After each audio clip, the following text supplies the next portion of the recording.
Hi, everyone. Welcome. Welcome to our Naturehood webinar. I'll just give everyone a second to get settled in, let more folks join. Our numbers are rising quickly. As you're settling in, please feel free to share in the chat where you're joining in from. We'd love to kind of see where everyone's coming from and where you're tuning in from. So please feel free to share in the chat. I am in Long Beach, California, so that's where I'm joining in from today. See if there's anyone near me. I see San Diego pretty close.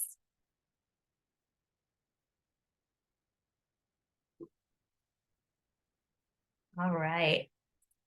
Okay, I think we've reached a good spot here. So let's get started because there's lots of wonderful content to hear, lots of great people to meet on this particular webinar. So again, welcome everyone. My name is Jen Aguilar. I'm an education specialist with the California Native Plant Society. We're very excited to have you joining us here today for our Naturehood webinar, all about seeding connections, all about local work. And today is particularly special because if some of you didn't know, maybe some of you do, today, September 7th, is California Biodiversity Day. So I just kind of wanted to give a shout out to that. So California Biodiversity Day was first designated in 2018 by Governor Brown. So this day is really meant to bring attention to, celebrate, and encourage action to protect California's really exceptional biodiversity, which, as we know, means the variety of life in this state. So California is one of the most biodiverse regions in the world and one of 36 global biodiversity hotspots. So pretty special here. And out of any state in the United States, California has both the highest total number of species and the highest number of endemic species. So those that occur nowhere else on this earth. So today and every day, we invite you to learn more, appreciate, and join in on efforts to protect California biodiversity. So kind of in honor of that, I'd love if folks can share too, in addition to where you're tuning in from, what your favorite species is. What's your favorite California biodiversity fact? What plant, bird, mammal, sea creature? What is it that you love and appreciate here in California? Manzanita, I see people going crazy for manzanita. Oak trees. So as you're typing that into the chat, today's webinar all about connections and local work, I hope will hopefully inspire you to learn a little bit more, to get involved into your area. And today you'll meet two representatives from CNPS chapters that will tell you more about their chapter local work and how to get involved. And hopefully you leave with a few new ideas of what you can do to help protect and appreciate California native plants. So let's see who our speakers are today. So we are going to first hear from Susan Karasoff.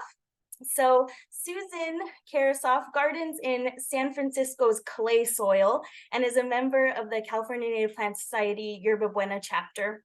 Susan and her community group build resilient local ecosystems with an only the easiest plants survive approach. Susan grows a buffet of native edible and pollinator plants with an emphasis on specialist bees and local caterpillars. She's also a huge Doug Tallamy fan. Welcome, Susan. We'll let you take it away. Thank you so much.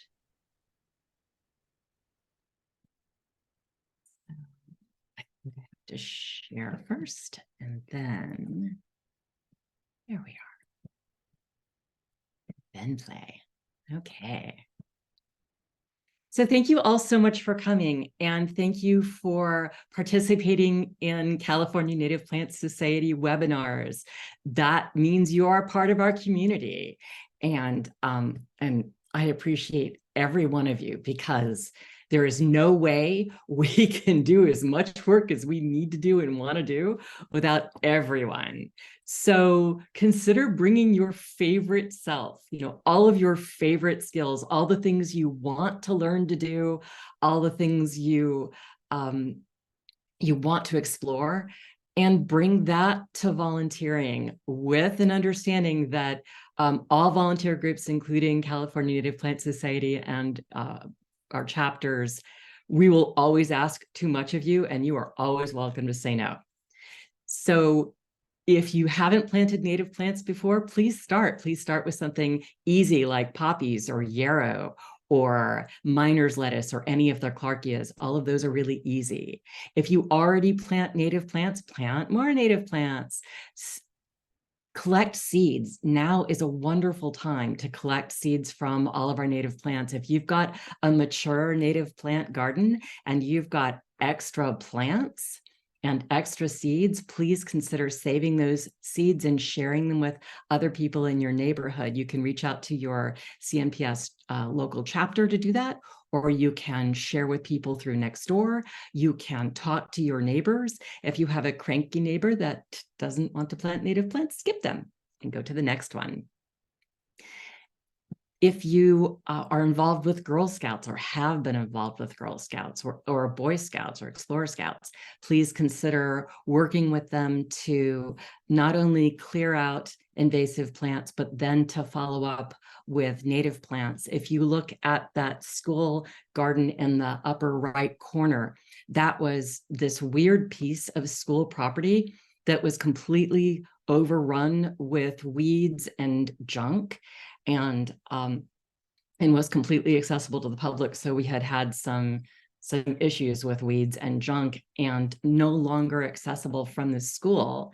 And so a couple of Eagle Scouts reached out, and one Eagle Scout and his team cleared all of the junk and weeds out, and another Eagle Scout built those raised beds.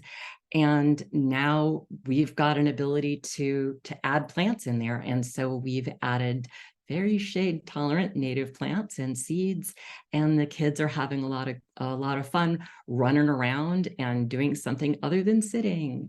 And they're getting an ecosystem education because we had a lot of people contribute to making this garden successful. Our chapter has got 9 different people who propagate native plants and then give them away for free to community groups and public green spaces, including this one. So we have a lot of great free plants.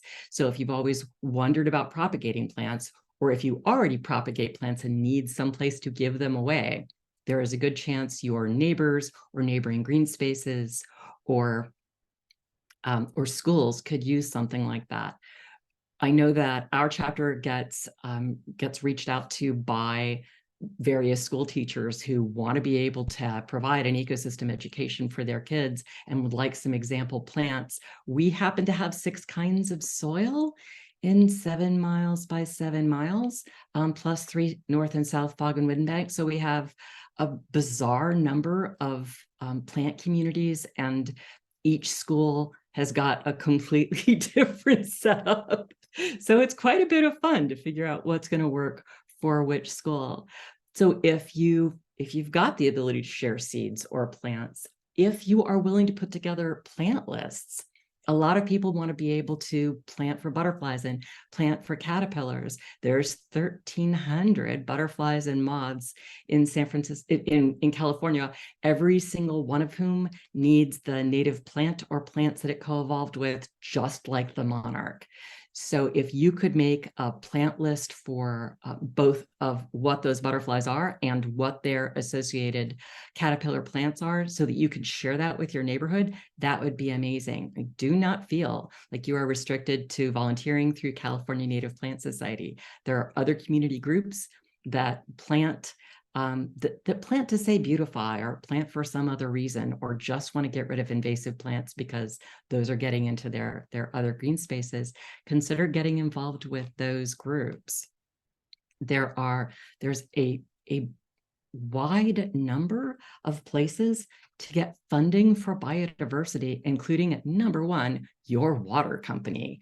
But there's California state agencies, there's federal agencies, there's a bunch of private companies that have funding, there's nonprofits that have funding.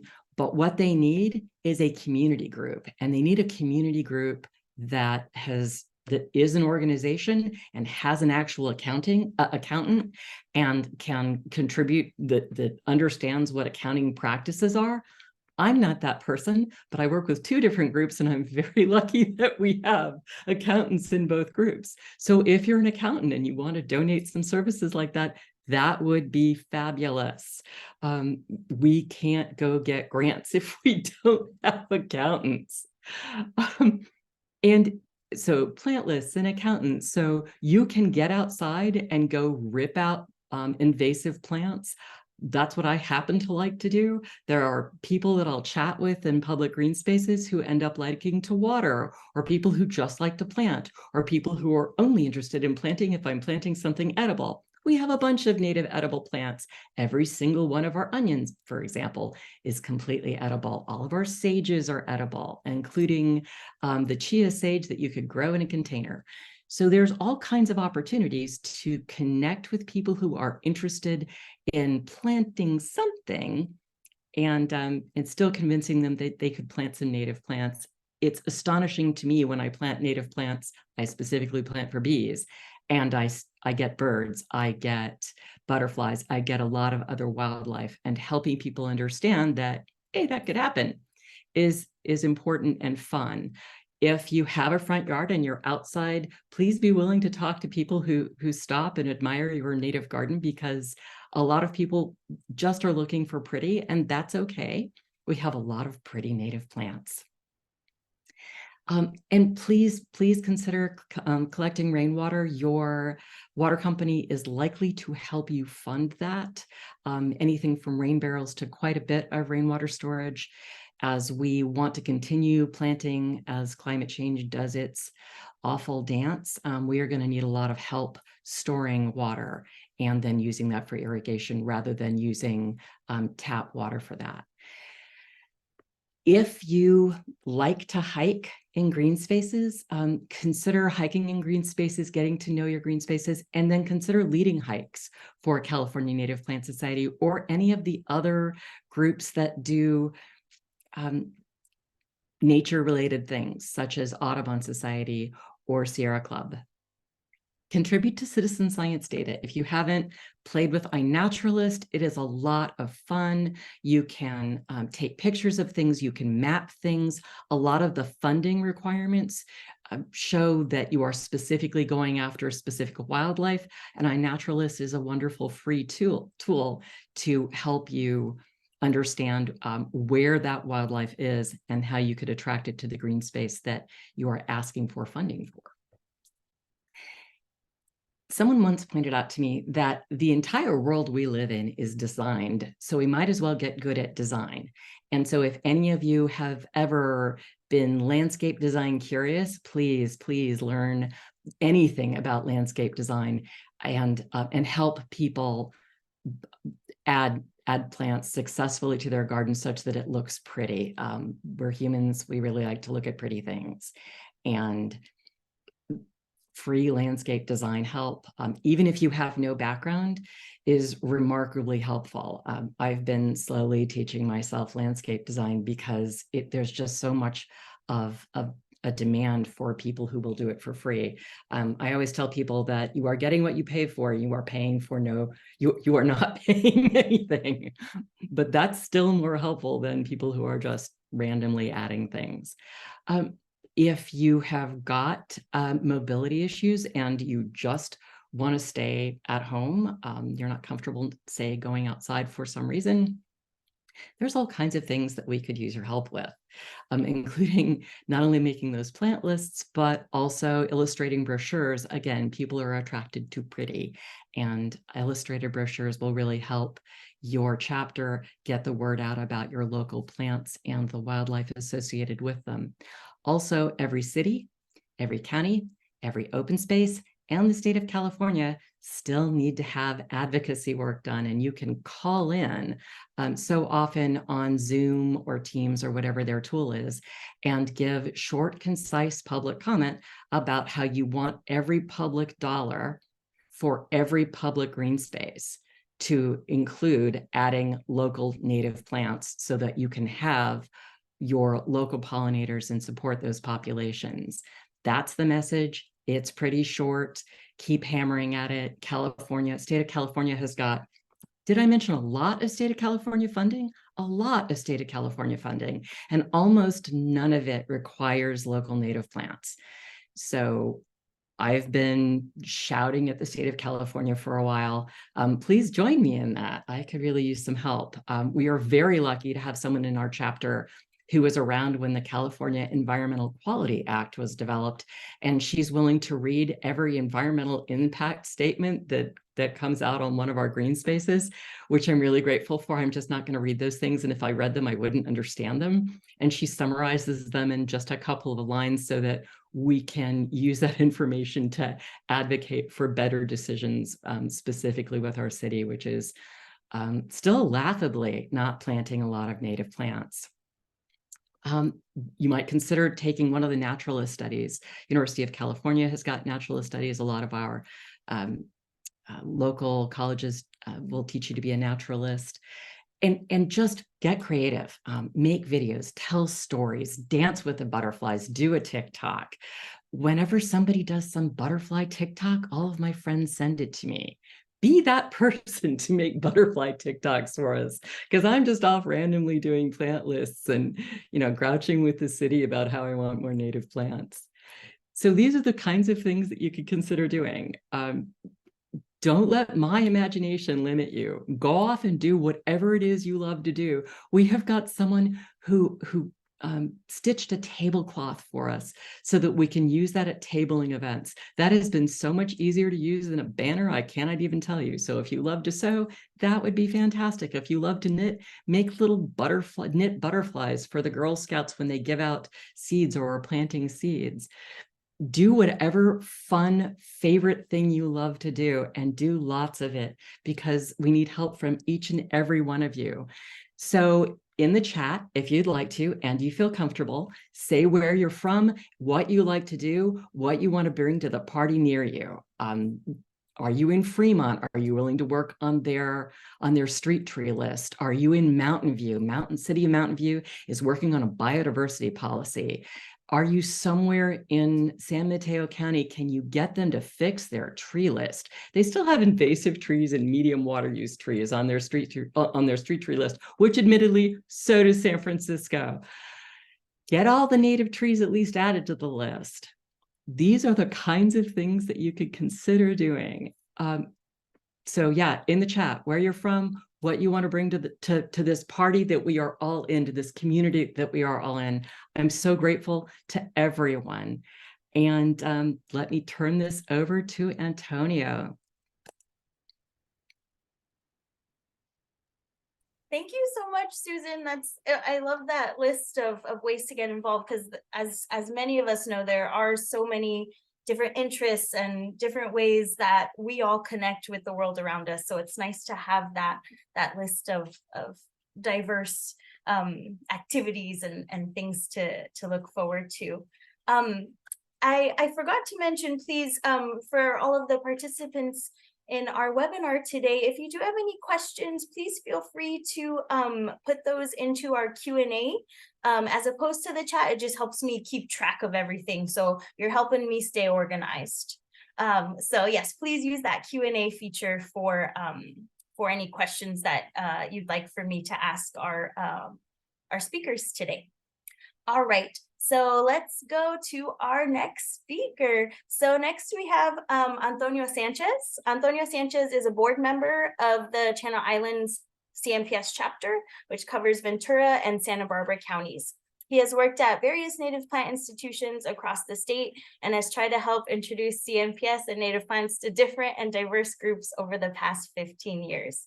He currently works in the Santa Monica Mountains National Recreation Area, helping to run the Native Plant Nursery, seed conservation program, and volunteer outreach for native plant-related projects. So in his spare time, he enjoys native plants, and some more native plants. So welcome, Antonio, and please take it away. Jen, you got me. You know what I put in there? You didn't read it. I understand. I put in there that he has tried to connect rather unsuccessfully native plants in CNPS to non-traditional groups, and I think that's what I'd like to talk a little bit about today is how we can get more diversity. How can we get out to more communities through CNPS and also through native plants? So thank you again to CNPS, to Jen, Maya, Barbara for hosting me, and Susan. It's cool to be on this with you. So let's do it. I am on the board of Channel Islands CNPS chapter. After this talk, I may or may not be. They might have an emergency meeting to kick me off the board after some of the things I'm going to say. It's not going to be that bad, Jen. But let's talk about traditional ways of doing outreach with the Native Plant Society. Some of the things that you might see, ain't nothing wrong with these. These are all very useful. They're very productive. They've been done for decades, right? So our chapter, the Channel Islands chapter, we try to have a speaker every month. We also have a pretty consistent volunteer days where we're either doing like hikes, or we're doing that's not really volunteer, I guess volunteer hike. That doesn't make sense. So hikes, or some other chapters will do like weed eradication or weed removal days. We also do outreach to the community through our email newsletters. And there's a few other ways that we do traditional, I guess, if you want to say it that way, outreach. A lot of them we'll do like at native plant events or like Earth Day events. We'll actually be in person handing out maybe seed packets and whatnot. Again, these are all amazing, very useful. They're like tacos, right? Like there's like carne asada taco, there's like a chicken taco, there's like a taco de papa. These are all very standard, very good, very tasty. I have not had dinner yet, Jen. We did not discuss how much I was getting paid for this. I know Susan said she was getting paid $500 for this, so I hope I will get paid the same, Jen. So let me move on. I also want to respect and recognize that a lot of us do not have California native blood. And I think when we talk about traditional outreach for CNPS, I think we should always keep in mind outreaching to those folks, whether we're here in Oxnard, in Ventura, where I'm at, traditionally, and continues to be Chumash ancestral land, to other parts of California. I think it's super important. I know a lot of times it's not very easy to find native folks, and I don't mean to speak, like just offhand, like oh they're but it is can be difficult in specific counties to connect to local native folks. So but I think it's important to always be making the attempt, right? That we can say at the end of the day, at the end of the month, as a CNPS chapter, did we at least try to connect to local folks, to include them, and to get their voice heard in our activities. So let me put it out there, because this is the most important. I don't know how old you guys are, but if anyone, and let me just throw it out there again, I might not be on the board anymore. If anyone's under 40 years old on this call, please, just as an organization, CNPS needs your help with social media. And I know, and what's my definition of good at social media? If you can post something on TikTok or Instagram in less than 30 minutes, you're good at social media. You might not think you're good at social media, but trust me, you're good at social media compared to most of the traditional folks in CNPS. And I would consider myself one of the more traditional folks in CNPS. Sweet baby Jesus. Have you seen some of the CNPS, not just our chapter, but other chapters? We need help promoting the work that we do, because I'll be honest with you, the work that we do is amazing, but sometimes it's hard for us to translate the work that we do. So just a simple 10, 20-second TikTok video or social media, Instagram, YouTube short video about how fun it is to collect something like a milkweed seed, or the noise that lupins make, lupin seeds and their pods make, the music that they make when they're popping. A lot of the public will never get to enjoy that, and some of that stuff will go viral. By viral, I mean 42 people will see it, but they can get shared with folks like Tree People, Surfrider Foundation, Latino Outdoors, that aren't necessarily native plant organizations, but they're aligned with us, right? They're people who want to go out to the desert to see super blooms, and not just be there when there's super blooms. Like these two folks, I actually called these folks today. I'm like, hey, have you guys been out to the super bloom since you guys took that social media picture there? First of all, how'd you find my phone number? I go, don't worry about that. I got my connections. And I asked them, have you been out to the desert, or have you cared about native plants since the super bloom? And they said no. And so those folks, I think, are going to be hard to get on our side, they're going to be hard to reach. And by our side, I mean CNPS and conservation, planting native plants, etc. But I think there's a lot of organizations that if we had cool flyers, if we had cool videos, if we had stuff that's easy to digest, that we could be eating up the world right now. So this is my plea for anyone who knows how to use, who has ever made a TikTok, or I'm sorry, an Instagram post in less than 48 minutes. Please, we need you. I think another use of folks' skills, right, if we want to call it that, are the semi-professionals. And I would consider the way I'm presenting this semi-professional. That's a joke. That's a horrible joke. So the semi-professionals, like these are students, right, that maybe took a few botany or plant ID classes. These are lifelong students, folks who might be in their 40s, 50s, or older, and who have been lifelong doing things related to native plants. These are folks who maybe have nothing to do with native plants during their regular job, but as a hobby, they love doing native plant related work. And these are folks who are beginning their careers maybe as a native plant landscaper, or maybe as an entry-level botanist. These folks have so much to offer the California Native Plant Society. And on top of that, I don't think these folks are necessarily semi-professional. There's a lot of professionals or getting into the long-term professional, right? Like that you stayed in that job for 2 to 5 years, or this is what you're going to do. You're going to pay your bills doing this. I think there's a lot of amazing seed collectors. There's a lot of folks that just work with iNaturalists, either as a hobby or as their day-to-day work. There's a lot of folks growing stuff in their backyards through nurseries. There's a lot of beginner botanists that are just building their skills. And trust me, we could fill a whole year's worth of workshops, a year's worth of in-person stuff at the Oxnard Public Library, at the Ventura Public Library, if we just had folks, I think, more willing to step forward and try, right? There's nothing wrong with trying, with getting out there and say, you know what? I've actually collected some Attila poppies and I burned them on my own and they came up. And when I transplanted, them all died. It's all good. They continue to all die for me. We want to hear workshops about that. We want to see TikTok videos about that. We want to know your knowledge, your failures, and your successes. So I would encourage you, those of you who are, either backyard growers or, whatnot, and this is a very small list, there's hundreds of more, to connect with your local CNPS and to show us, for lack of a better term, what you guys could do. And I think as you get more and more professional, and how do you know that you're more and more professional? How do you know that you're more and more expert? You have a .org in your email. You get paid more than $22 an hour. Maybe you correct people when they mispronounce Arioganum. Then you know you're professional and an expert. People might call you other words as well that are inappropriate for this talk. But those folks, professional landscapers who have been maintaining native plant gardens for 20 plus years, plant scientists who know the Jepson's or the Jepson manual left and right, that helped write descriptions for the Jepson manual. Conservationists who have been helping to eradicate weeds and have written reports about maybe which procedures are best for getting rid of weeds and maybe establishing native plants back into nature.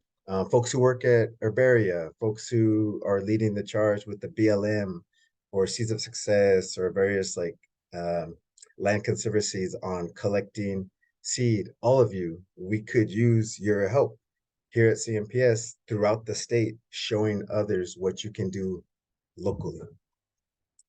And now we're going to get to one of my favorites, the artists and the artsy. Oh God, that's such a stupid title. I knew that title was going to come out stupid when I wrote it. Folks who do botanical drawings, and they don't have to be professional. Again, like most of the people you'll be sharing it with will not be doing it professionally, but we want to be captivated. We want to learn how to draw local native plants. We want to know poems. We want to know how to write poems. We want you to share your poems about native plants. How have they touched you, right? I wrote this poem right here, and I'm just going to recite it real quick. I'm lying, I didn't write this poem, but plant healing words in your heart's wounds. Sooner or later, you will bloom again. So I didn't like this poem. And when I put it down, I'm like, people are always looking for blooms on plants. A lot of our native plants are going to bloom for like a month or two. Hey, that's like 10% of the year. if you are going out with a person, if you marry a partner for just 10% of their personality, like you're probably marrying the wrong person. So this person, Alexandra Basiliou, I think was probably not a native plant, California native plant person. We want to talk about this is a whole other issue. I don't want to get started. Sorry, I'm sidetracking. Music. Do you have a way of incorporating native plants into music? Creating, right? Can you share your native plants through creating? And don't ask me what creating is. I have no idea. I just put it there because it sounded artsy. Here's my friend Abe Sanchez, and I think probably a close friend of CNPS in general. Um, he is a native food and native basketry enthusiast. So he covers both of these, right? I don't even know if he's a member of his local CNPS chapter, but single-handedly, he's probably done more than many of us combined to promote the use of native plants for food and native plants, not just as basketry, but to help bring back and to fortify some of these indigenous cultures, the California native cultures, um, tied to basketry, right? And so those are amazing ways that you can contribute, even if you're just starting, right? Cut flower arrangements. Folks who are florists, if you have Penstemon spectabilis, a little bit of yarrow, and a few Nacella pulchra seed heads, like that's a seed, or that's a cut flower arrangement, right? Um, cut flower arrangement classes are amazing, not just attracting native plant folks, but attracting another group of folks, right? To CNPS where they might not have ever come before, right? And now CNPS statewide has been very successful in hosting those winter wreaths or those holiday wreath decorations. I'm not gonna say too much because every time that I submit one, it gets rejected, and I don't know why I haven't won yet, but that's something else. I've never seen this movie. You guys know this? I cut out Matthew McConaughey's face on this one because I don't know how to do social media. This slide probably took me 20 minutes. So there's a movie called Wedding Planner. I've never seen it. I think J-Lo's like a wedding planner. I don't know what's going on in this movie. I have no clue. The fact that I'm missing the first game of the NFL season right now is enough for you to know that I've never watched The Wedding Planner before. But I consider myself maybe something of a wedding planner, and maybe where I'm strongest to help CNPS is as an organizer and as someone who might have some ideas or might take other people's ideas and help incorporate them, right? So this has been as conferences. So our chapter, along with the help of a few of our folks in our chapter who've been on our board and members of the chapter for a long time, like Andrea, Pat, David as well, a few other folks. We organized this native plant symposium back in, I think it was like 2010, 2009, and we filled it up. We sold it out, and people were coming, and it wasn't just CNPS folks. We got the press involved, and people wanted to know how to maintain their native plants. And so these native plant festivals, these native plant symposia, these conferences are super useful at bringing people who otherwise might not be involved with CNPS. One of my favorites that I was part of to help be an organizer of was about a year and a half ago. We did our first here in Oxnard, the first Native Plant Fest, and we had hundreds of people there, and it was just super, super great. And it was at the OPAC. If you guys are on the Oxnard Performing Arts Center, you might think like that there would never be a Native Plant Festival at the OPAC. And unfortunately, CNPS was not involved in that one because as a chapter, we had decided not to do too much outreach yet in person, right? The COVID was still kicking and still is an issue for many people. But I just wanted to highlight that there are a bunch of conferences and symposia that I think people could be very, very useful in. And then we just need hype people. My boy Flavor Flav, holy baby. If you guys have not heard Public Enemy, you got to go back and listen to some of their music that I grew up with. But Flavor Flav as a hype man, if you ever seen them on stage, right? Chuck D is rapping and Flavor Flav raps occasionally, but let's be honest, he is just hyping up the music. And so once you have a conference, once you have a workshop, once you have a plant giveaway, how do you promote that? And so this is a little bleed over of social media. This is a little bleed over of how connected am I to the community? Can I take an event that's happening in Oxnard and can I walk that event to the Audubon Society and let them know, not just once, but a few times that it's happening? Can I let the Boys and Girls Club know, not just once, but a few times that it's happening? So we are in dire need, I would say, and this is just my personal opinion, but we're in dire need of community members who can take our message and hype it up to the people and remind them, right, that our events are taking place. And so I just typed up static people on Google just to find a picture of static and people. After the first like 20 pictures, it gets a little questionable. So I would not recommend you put that, especially if you're on a work computer.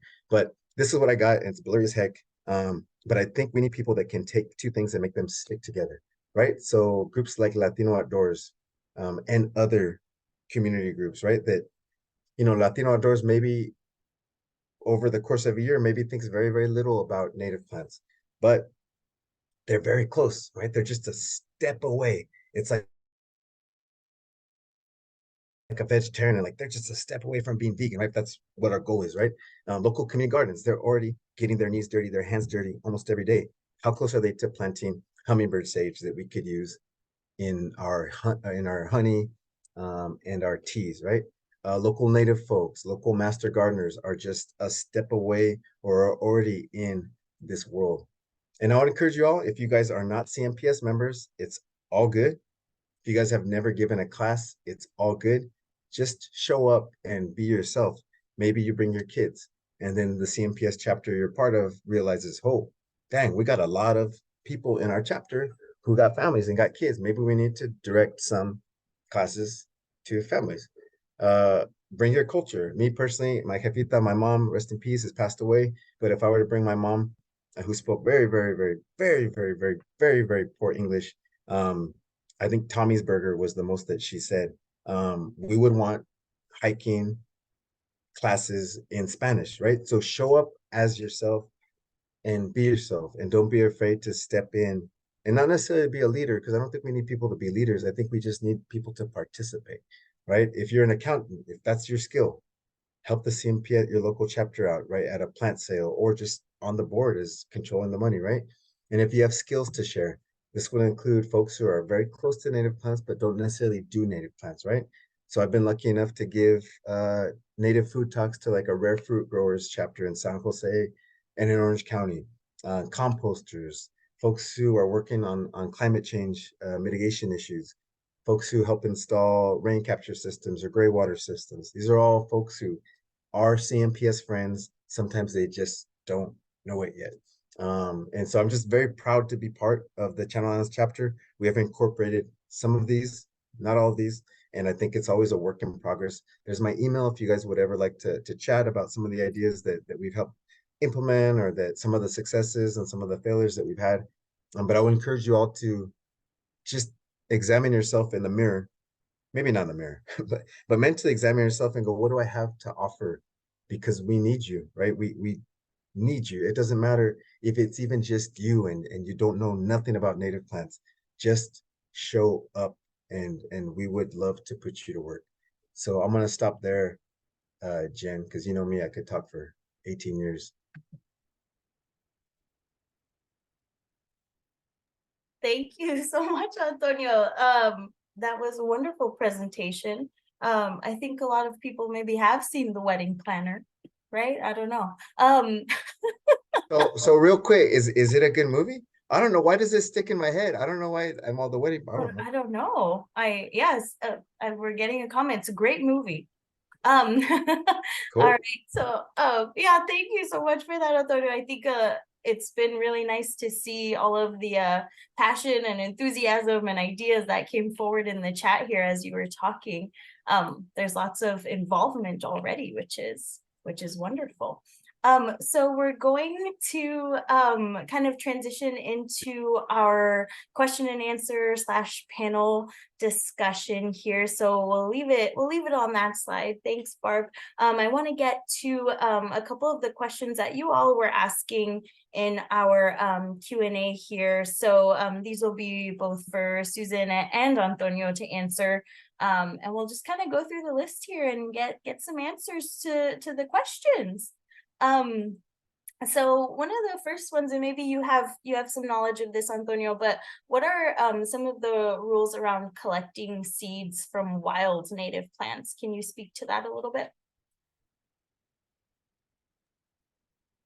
Yeah, and I'm happy to share, whoever else on the panel wants to have input. But the general rules are, if you don't own the land, then you shouldn't collect unless you have permission from the landowner, which sometimes is ridiculous because a lot of the land that we own, we didn't ask permission to take, right? But that in general is the consensus, right? Like, don't just be coming on to my spot to collect seed.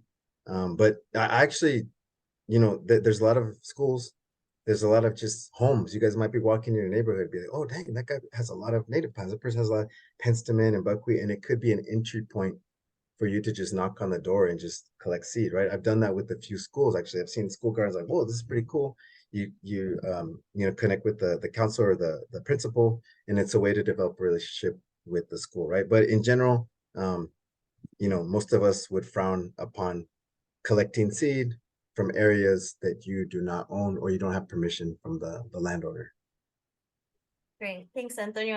And yeah, just to reiterate what you're saying about kind of building community, building relationship. If there are plants that you're seeing right on a neighbor's yard or a public space that is accessible to people, it is about approaching, having conversation, and seeing if there's anything to be done, or if there is anything to be shared there. So thank you for that. And this question I think is directed to you, Susan.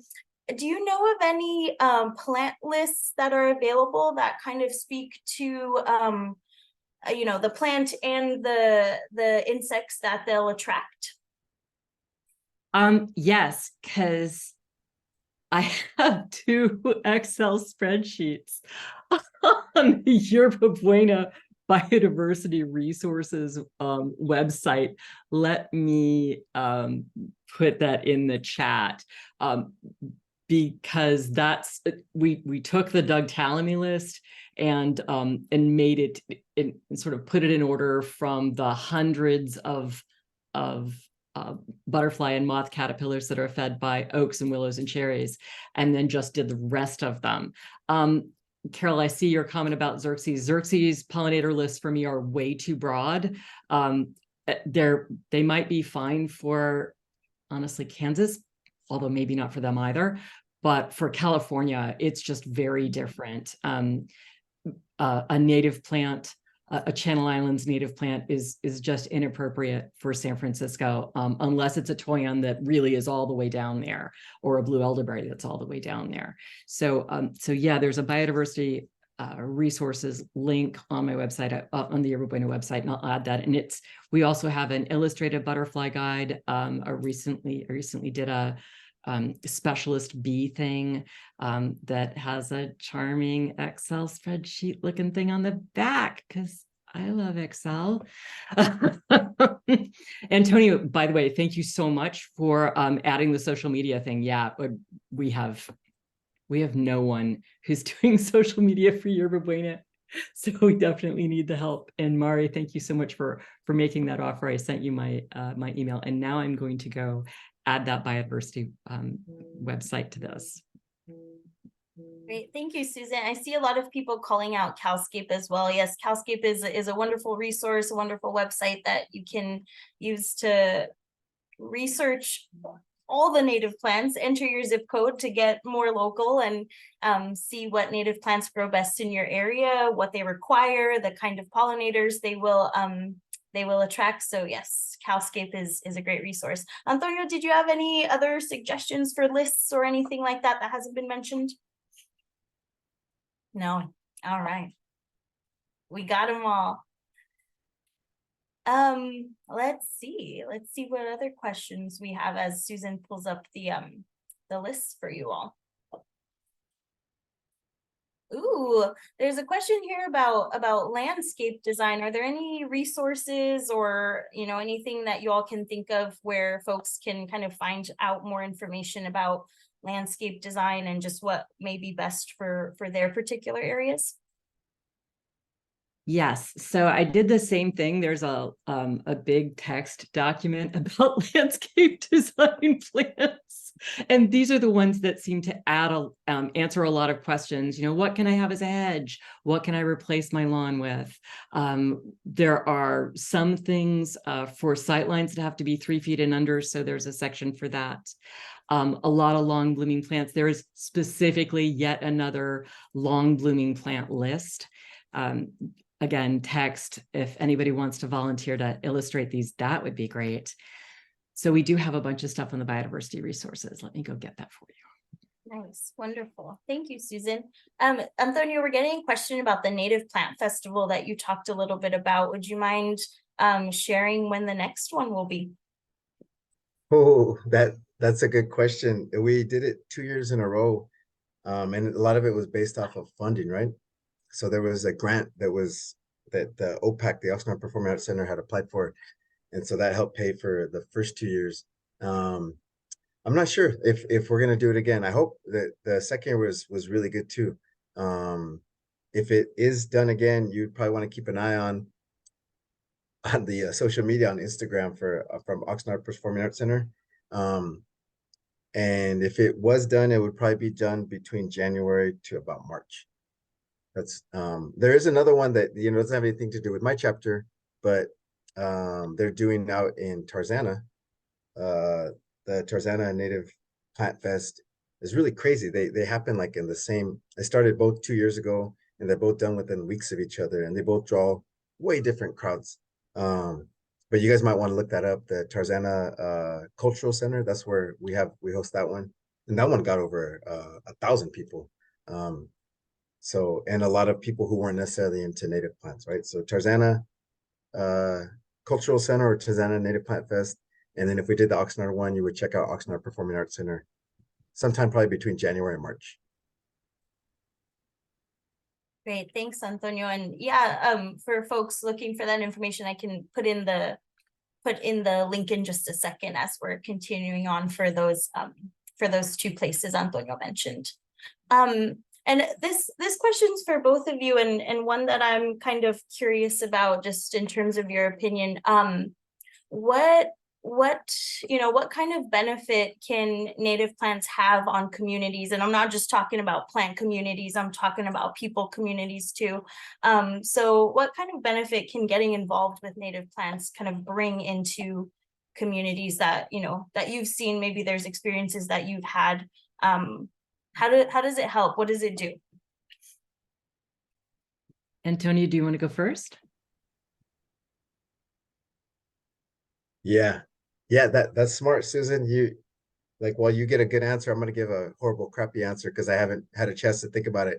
You got me, Susan. You got. Oh no, that's okay. No, If I you just think about it first, I'm happy to go first. No, I'm just kidding.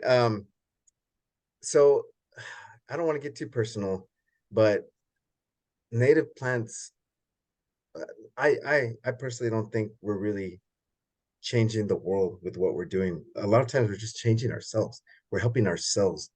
And in turn, maybe we change the world, maybe we help the world.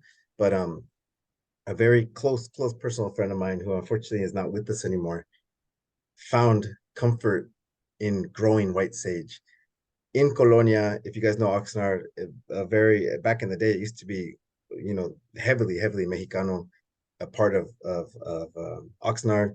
Rose bushes, citrus, lawns, small lawns, tomatoes, chile, corn growing wherever you could in July. But he had his white sage, and he would cut it and he would burn it, and we used to do sweat lodge together. And something that simple. I don't know that we could go into the community and say like that this is going to happen for everyone. But something as simple as that. To Jen, you might appreciate this story. I was running with my boy the other day. We were just kind of jogging around the neighborhood, and we saw a tropical milkweed, which many of us are maybe not necessarily against, but we're trying to get rid of tropical milkweed in a lot of gardens. Wait, that means I'm against it. Anyways, we're trying to get rid of it, and we're trying to plant local native milkweed. And he's like, Papa, there's some tropical milkweed. Can I rip it out? And I'm like, whoa, you can't just go into people's yards and just start ripping tropical milkweed out. But right next to it was a showy milkweed, Asclepias speciosa. And we're running at night. And so I couldn't tell where the property line was from the houses. And then the next day I checked it out, and it turns out that those two neighbors are having like a war of milkweed. There's a milkweed war going on, this tropical milkweed. And then they planted speciosa, which is not native to our area, but you know, it's a great native plant. And then the cool part, Jen, is that same spot had 5 narrowleaf milkweed that is native to our you know, our area of Ventura County. And so I think it's just cool. I don't know that those folks are even talking, those neighbors are talking, but um there's a lot that can happen. One stupid little plant can change your life and could possibly change the world. It's amazing. Yeah, there's definitely there's more to that story, Antonio. We can get really deep there. Yeah. Susan, I'd love to hear what you'd have to say about this as well. What are some, go for it. So there's entire cities, there are whole buildings full of people who are dedicated to getting us to look at our phones. And one of the things that I love about being outside with people and in talking about what we are ripping out or what we're planting is that people are looking around them and noticing birds and bees and interactions and what bird or bee or butterfly is having an interaction with what plant. And at one point that we had gardened together for 3 hours, and some woman looked at me and she said, I feel amazing, and I haven't looked at my phone in 3 hours. Yeah. So getting up, going outside, just moving in the world and noticing what's around you is really, it's fun, it's valuable, it's weirdly different than the lives a lot of us may have. And so that's what's been so fun for me. And in just seeing someone, Denise Louie is on this, and Denise is amazing. Denise, you are amazing. Denise has been growing local native plants with local genetics and donating seeds back to our chapter for years. And that enables us to go give those to other people. And we've got 9 different people who are propagating plants and growing plants and collecting seed and then sharing it or giving them to us so that we can share it. The wonderful ways that people respond when they get a free plant or some free seeds. You don't have to do the math in your head about whether or not you can afford this or what I would have rather have spent this on. You can just go out and experiment. I was gardening with someone earlier, and this was in June, and it was a little early to collect seed, but we went ahead and collected some anyway in a space where we had put public space, but we had put the plants in, so I know we have permission to collect there. And I told her she could collect anytime she wanted, and I gave her the seeds, and I said, go ahead and wait for the rainy season for November and then scatter them. And then the next time I saw her, she said, well, I scattered them anyway, and then I watered them and the poppies are already coming up. Like, great, I didn't even know that. So go experiment. This is what just that opportunity to be creative and work with the world can mean. That's just different than being eternally online. Thank you, Susan. And kind of as a follow-up to that, the native plant community is sometimes feels really small, or just really, we know the people that we know, and we know the work that they're doing. What, just in your opinion, how can, chapters, how can CNPS, how can local organizations reach out to folks that may feel kind of intimidated by this space, right? There's a lot of knowledge, there's a lot of plants, you see a Latin name and you don't know what's going on? How can we make native plants feel accessible to people? And what do you all do within your own chapters or within your own work independently as individuals? What do you all do to kind of invite that community of folks that maybe aren't as comfortable? That's what packets of seeds are for. Poppies, yarrows, Clarkia, miner's lettuce. If the seeds get out of the packet onto any kind of soil and have some water before the birds eat them, you will get a response. And so that's what I like to do is just start people with that. Every time someone will stop and chat with me when I'm out weeding or watering in one of the public spaces. By the way, we always need more people to weed and water in public spaces. And I'm seeing that some of you are doing that. So thank you so much. But I'll chat with people and invite them to come and join really any of the different areas that we're gardening in around the city. And they'll say, oh, I don't know anything about invasive plants. I don't know anything about weeds. I don't know anything about native plants. None of us did. All of us started from zero. I don't know. I mean, I do know now a few kids that have had enough of an ecosystem education. So in San Francisco, if there's an earthquake, ask the local 7 and 8-year-olds what you can eat, because some of them are going to know which one of those plants are edible, because that's what we're adding to their schools.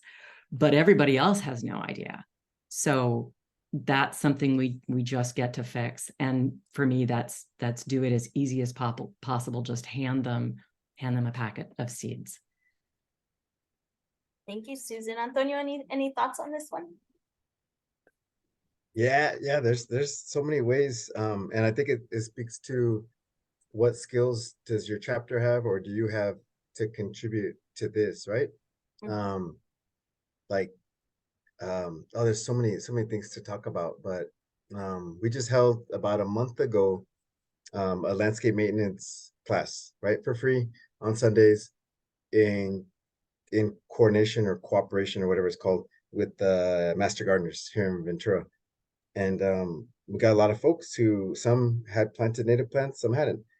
Almost none of them were members of CNPS, but a lot of them were interested in native plants or just how do I add more native plants. So that's one, right? The homeowner, right, who wants to plant native plants. A really easy one, Jen, has been giving away a plant Susan was talking about, with not just a plant, right? Because there's over 6,000 native plants, so you could just throw a dart and just pick one, but picking a plant with a story, and they'll have stories, but is the story easy for people to digest? So the easiest one for me at work, for us at work, has been milkweed, because we can connect that to the monarchs, right? So that's people who don't care about native plants. They think that native plants are ugly. So it's like a meat eater who thinks that like vegetarian is the stupidest idea possible. But for whatever reason, they love basil. So we're getting them, we're putting that in. So we're meeting a bunch of folks who never thought about native plants, but we know that milkweed will attract them. So so that's kind of through a beautiful insect, right? And one of the big things that I did when I was more involved in towards the Inland Empire was a native food conference. And we did a native sage festival at Rancho Santa Ana, or California Botanic Garden. And it was basically modeling what the lavender festivals are. If you guys have ever been to a lavender festival or heard of a lavender festival, or think of like a tequila festival for you, Jen. Not you, Jen, sorry, another Jen I'm talking to. But it's all tastings, it's all vendors around tequila, it's all vendors, it's all tastings around lavender. And we said we can do this exact same thing with native sage. You can make ice cream with native sage. You can do talks about gardening with native sage. You can cook with native sage. You can make sachets with native sage. There's a very ethnobotanical California tradition around native sage. So we made a whole day around native sage. And at California Botanic Garden, we had over 1,000 people there. And it was their biggest day of visitation ever. So I think getting away from your 2 favorite island plants, right, which you might love, and trying to step into someone who's next to you at the grocery store, or who's next to you like on the bus, right? What are they into? Are they into food? Are they into like, landscaping, or do they have a family? And trying to connect native plants that way has been super successful for some of our projects, not all of them. Right, like finding those connections, those interests that are already there, and then using that as that jumping off point into native plants. Yeah, thank you. One of the easy ones is the alcohol. Like I say it as a joke, but beer. People love beer. And the SoCal botanists, Southern California botanists, every year they have their conference, and there's a brewery out by San Dimas that brews with the native plant. And now Santa Barbara Botanic Garden is also doing, they have their yearly, I don't know if they did it this year, but like their beer fest or whatever, right? And most of the beers don't have native plants in it, but it gets people to the Botanic Garden who have never been to the Botanic Garden, and it's just come check it out, right? It's like a free day, like at the gym, right? Just come check it out. Come with a friend, and let's see if you like it. Right. Yeah, so whatever your interests are for folks that are joining us today, try to find that little avenue that leads you to native plants. I know we are at 6:30, so I'm going to ask Barb to bring up the slides one more time, and we'll kind of end our discussion here. We will be sharing out the recording of this webinar it will be posted onto the CNPS YouTube channel within a few days. And then for everyone here, everyone that signed up for the webinar, will be following up with a recap email that will have a lot of the resources that have been shared, any lists that were shared. So you'll all have a chance to see it then. So no pressure to jot everything down today. And I'd like to introduce Barb, our membership manager, to give a quick announcement. Thanks, Jen. Wow, I hope you guys enjoyed this as much as I did. This was such a great presentation. Thank you to Antonio and Susan. And, I have to also recognize everybody who was participating in chat. Like, this was really amazing to see the back and forth, the sharing of resources and tips and the questions. This is what the native plant community is all about, right? Like, this is why we love it. And so I appreciate everybody. If you're not a member, I know I saw a lot of member names in chat. I know some of you. I've talked to you. I've emailed with you. So I know you're there. Thank you to the chapter volunteers who were on tonight. I saw some of you. Thank you to the members who were on tonight. And if you weren't a member, we're so glad that you joined us for this. This is amazing. And if you loved it like I did, and you want to join, I have a QR code up here for you. You can scan also the URL to join. Or if you're just kind of interested to learn more about CNPS or our membership, please feel free to check us out at the website. Members are the heart and soul of everything we do here. We could not have even done this webinar without having all the members we do. So we love everybody. Thank you so much. And Jen, I'm going to turn it back over to you to take us out. Yes, thank you, Barb. And if we could switch to our last slide there. So I just want to give a very quick announcement that we will have our next Naturehood webinar next month, October already. Wow. From 5:30 to 6:30 again. And this one will be all about gardening FAQs. So I did see a lot of gardening questions that were coming in through this presentation. So if there are more that you're thinking of, this may be the webinar for you to get all those questions answered and just hear from some of our CNPS experts about what they do and how they handle certain gardening questions and gardening problems. Thank you. I just want to reiterate what Barb has shared. Thank you to everyone for your enthusiasm, for your participation, for joining us and spending your evening here with us today. And I hope you have a great rest of your evening. And yeah, we'll end it there. But again, thank you all. And big thank you to Antonio and Susan for sharing their passion and all of the wonderful work that they're doing. All right. Have a good night, everyone. Good night, everybody. Thanks, Barbara. Thanks, Jen. We'll see you, Susan.